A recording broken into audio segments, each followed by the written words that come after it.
Good news, hinikayat ng Home Development Mutual Fund o Pag-ibig ang minimum wage earners na mag-avail ng socialized housing program.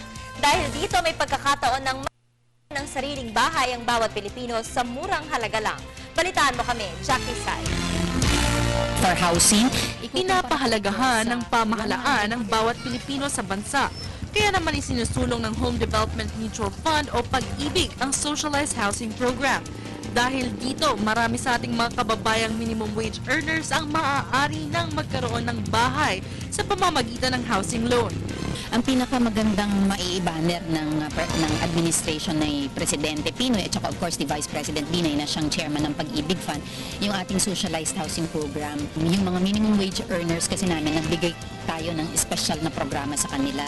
Number one, hindi na nga sila malamang-lamang na matatanggap sa bangko, pero sa Pag-ibig Fund, matatanggap sila at meron kaming special rate sa kanila na 4.5%. Yun kasi ang gusto natin, kailangan mas marami sa walang access sa mga bangko na sana magkaroon ng access to housing finance at ito ang sagot ng Pag-ibig Fund. Dagdag pa nito, sinusuportahan rin ng nasabing ahensya ang mga nakakaangat sa buhay kung kaya't mas mataas na loan ang maaaring ipahiram para sa kanilang mga pangangailangan sa negosyo. Na 400,000 na 4.5% interest rate. Yung mga meron naman nakakaangat, na doble na natin to 6 million ang pwedeng hiramin. So in the last 3 years under Pinoy administration, 141 billion na ang naipahiram for housing.